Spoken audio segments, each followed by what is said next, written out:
Good morning. এখন বাজে 4:17। Just আমরা এয়ারপোর্টে এসে পৌঁছালাম। চলো, নাভি মুম্বাই ইন্টারন্যাশনাল এয়ারপোর্ট, এইখান দিয়ে আমাদের যেতে হবে। দেবরাজ আগে জিনিসপত্র নিয়ে চলে গেছে। এই প্রথম দেবরাজ আর রুকে রেখে আমি একা যাচ্ছি কলকাতা। এখন সবাই ইন্ডিপেন্ডেন্ট হয়ে গেছে, কোনো চিন্তা নেই।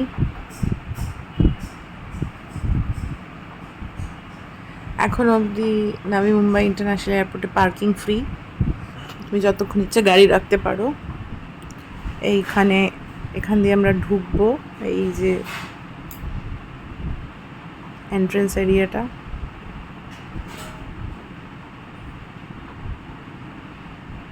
যদি অনলি ড্রপ করে চলে যায় তাহলে ওপর দিয়ে এসে ছাড়া যায়, বাট এখানে যেহেতু ওরা পার্কিংয়ে গাড়ি রেখেছে তাই আমরা এখন এসকেলেটারে করে ওপরের দিকে উঠবো ভেতর থেকে।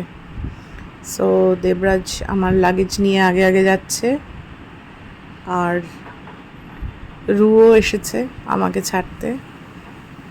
বেশ বড় এয়ারপোর্টটা। এই যে রুও এসেছে।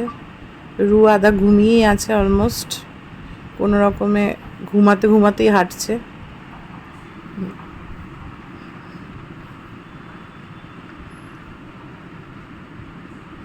আমাদের বাড়ি থেকে 7 মিনিটের ডিস্টেন্স গাড়িতে, আর সকালবেলা এখন যেহেতু আরও কোনো ট্রাফিক নেই, খুব সহজেই এয়ারপোর্টে পৌঁছে গেলাম। যেহেতু আমার সকাল 6টার ফ্লাইট, 4টের সময় বেরিয়েছি। ঘুমন্ত মেয়ে আমার।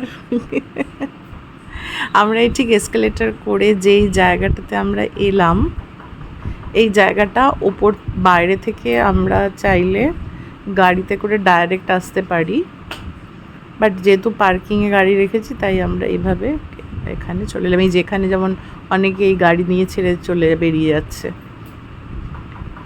সো ভালোই ব্যবস্থা হয়ে গেছে, এরকম না এখনও মনে হচ্ছে না কিছু যে ইনসাফিসিয়েন্সি রয়েছে। তো দেবরাজ ট্রলি নিয়ে নিচ্ছে, আমার সাথে একটা সুটকেস আছে, আর পুরো একটা ক্রেট আমের আছে, অ্যালফ্রান্সো, বম্বে থেকে কলকাতা যাচ্ছে, আর আমার একটা হ্যান্ডব্যাগ আছে।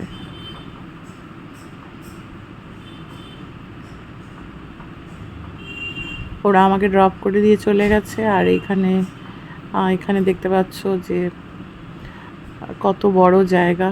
এই শপিং এরিয়ার মধ্যে ঢুকছি, লোকেরা এখানে শুয়ে পড়েছে, মানে যারা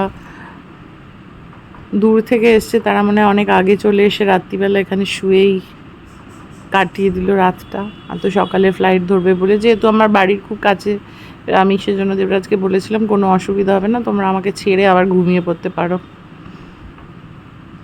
এই যে সব ঘুমিয়ে আছে। আমি একটা শপিং কার্ট নিয়ে নিয়েছি, যেহেতু আমার সুটকেস তো দিয়েই দিয়েছি। আমের ক্রেটটা আমার সাথে রয়েছে। এখানে নিয়ে নিলাম কফি আর একটা চিকেন পাফ। এত সকালে নর্মালি আমি খাই না, কিন্তু হঠাৎ ইচ্ছে করলো খাই। এই যে এখন আমরা ভেস্টিপিউল দিয়ে যাচ্ছি বোর্ড হতে। এই জায়গাটা নর্মালি অন্য কেউ থাকলে আমি বলি তাদের আমার ভিডিওটা নিতে, কিন্তু আজকে যেহেতু কেউ নেই আমাকে, তাই এই অন্যদের ভিডিওগুলোই আমাকে দেখাতে হচ্ছে।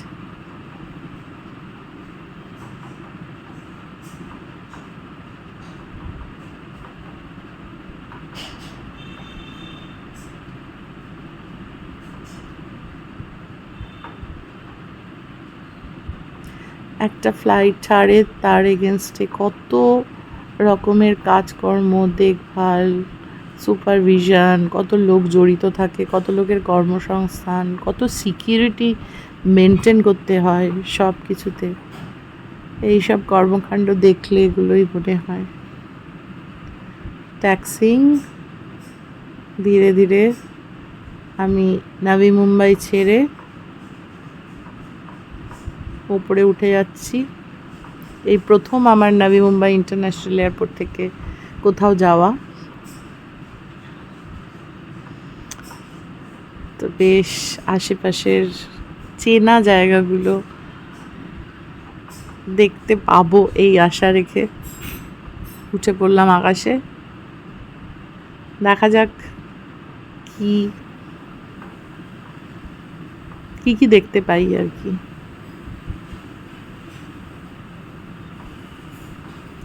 স্যাটেলাইট পিকচার থেকে দেখা যায় যে আমি মুম্বাই ইন্টারন্যাশনাল এয়ারপোর্টটা বেশ বড় কম্পেয়ার টু ইন্দিরা গান্ধী না তো ছত্রপতি শিবাজি টার্মিনাস। এই উঠে পড়লাম।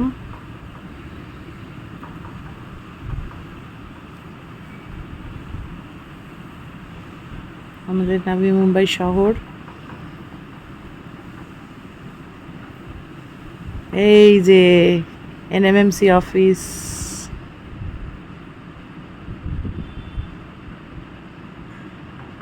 বাস একটাই জিনিস চিনতে পারলাম, এবারে মেঘ ঢেকে যাচ্ছে আর কিছু নেই, চারপাশে পানভেল ক্রিক।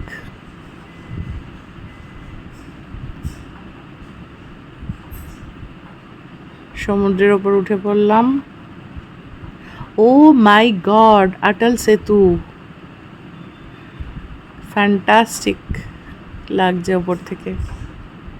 অটল সেতু রোজ এখান থেকে অটল সেতু হয়ে অফিস যায়।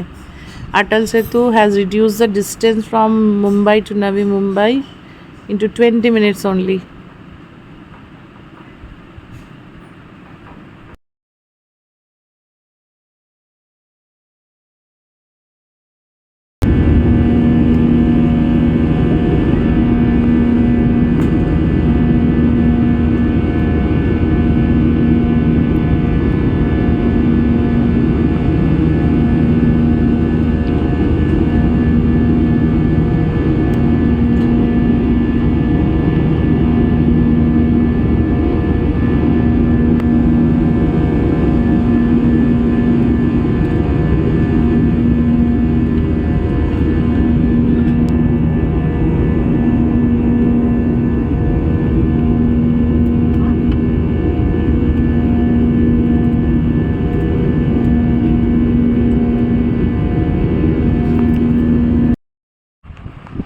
আকাশেই সানরাইজ দেখলাম,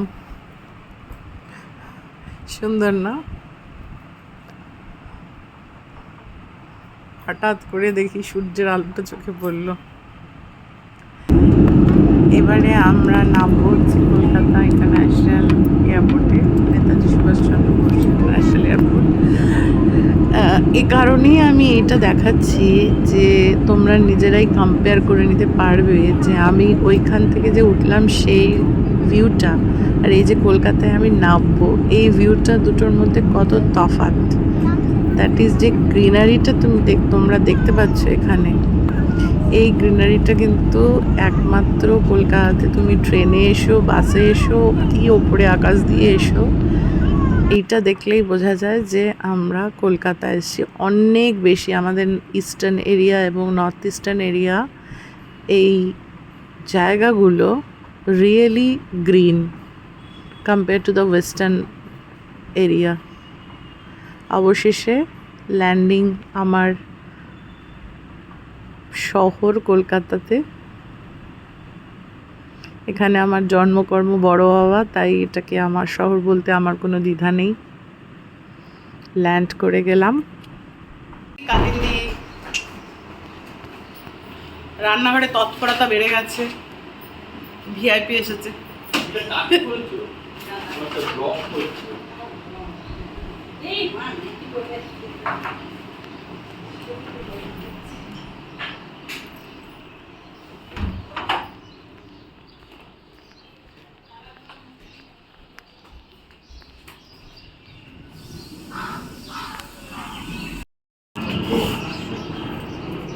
greenery and greenery and greenery.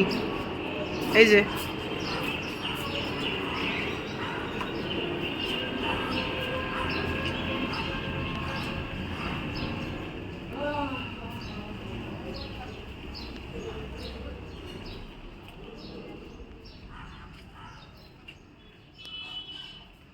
বাহ, টিভিটা তো খুব সুন্দর জামা পড়েছে। টিভিটা তো দারুণ জামা পড়েছে।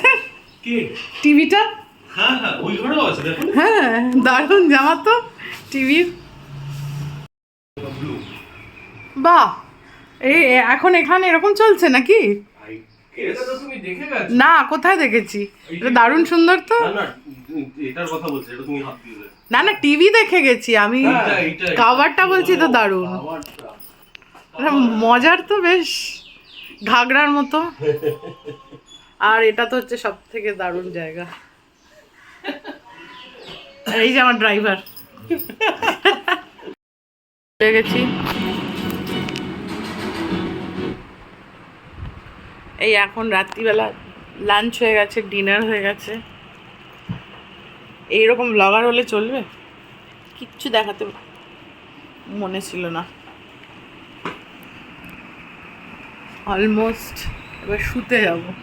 এখন মনে পড়লো যে এইখানে ডিনারের তৈরি হচ্ছে।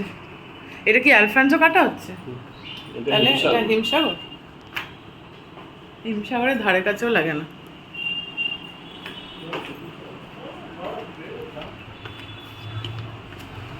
আর এইখানে বেচারা বাচ্চা বসে আছে, ঘাড়ে ব্যথা। কেউ না, আমার ব্লগ। ঘাড়ে ব্যথা কমলো? একটু শেক টেক দে। কি মেনু? চিকেন রুটি। চিকেন রুটি চিকেন রুটি, আম। আর হিমসাগর আম। হিমসাগর। আলফ্রান্সো না, ওটা দুপুরে ছিল। দুপুরে। আজকের দিনটা এইভাবেই কেটে গেল। না লাঞ্চ দেখালাম, না ডিনার দেখালাম। এখন ঘুমোতে যাচ্ছি। এখন মনে হলো যে ব্লগটাকে শেষ করতে হবে। কি করব, এরকম হলে আর ব্লগার হওয়া যায় না। চলো বাই, গুড নাইট।